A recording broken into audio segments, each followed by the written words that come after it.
I spent 7 years in active duty and 14 years in the reserve.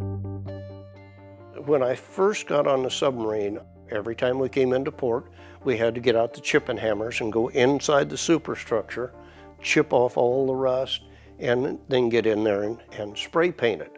And of course, that spray painting inside of a confined space was very restrictive, and I'd get paint all over hands, face, you name it, not think anything about it.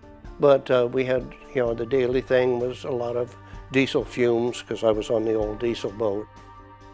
Of course, I was a smoker, so that, everybody was back then. So I ended up smoking for 37 years, quit through hypnotherapy, and I haven't smoked for 33 years. But I think that that's contributed to some of the conditions I have. Everything I've done in life contributes to that. The time on the submarines, the fact that I smoked so much, I abused my lungs, and what can I say?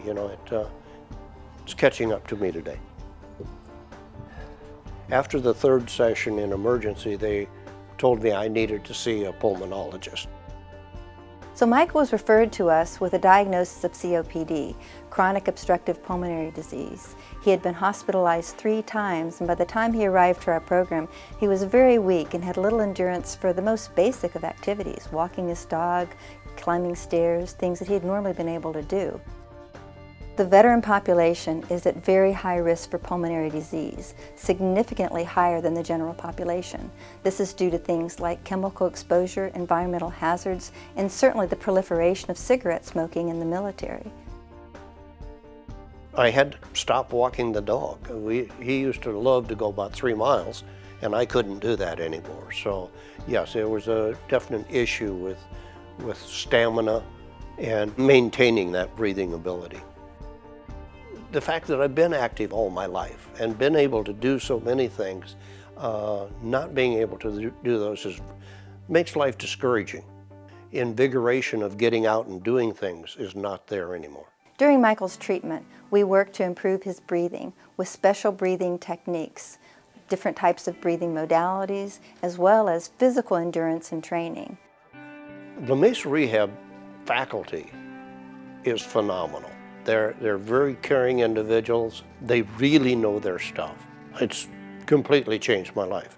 If I would have continued walking down the road that I was walking down, I don't know if I'd be here today.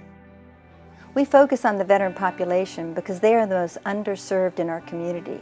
Less than 5% of veterans ever get referred to a pulmonary rehabilitation program. They deserve our respect. Freedom is not free, and we want to show them access to health care that's really going to make a difference in their lives. Personally, 8 of my aunts and uncles served in the military. My father was in the Navy, and on discharge he was diagnosed with emphysema. Sadly, he died at age 72 without ever being referred to a pulmonary rehab program. I'm confident we could have extended his life for 10 years, and he would have had the opportunity to meet his own grandson if he had had such a program.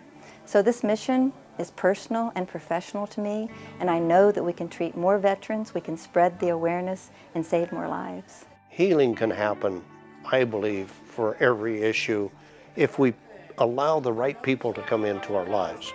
And La Mesa Rehab was part of that, those people that helped me get to this stage.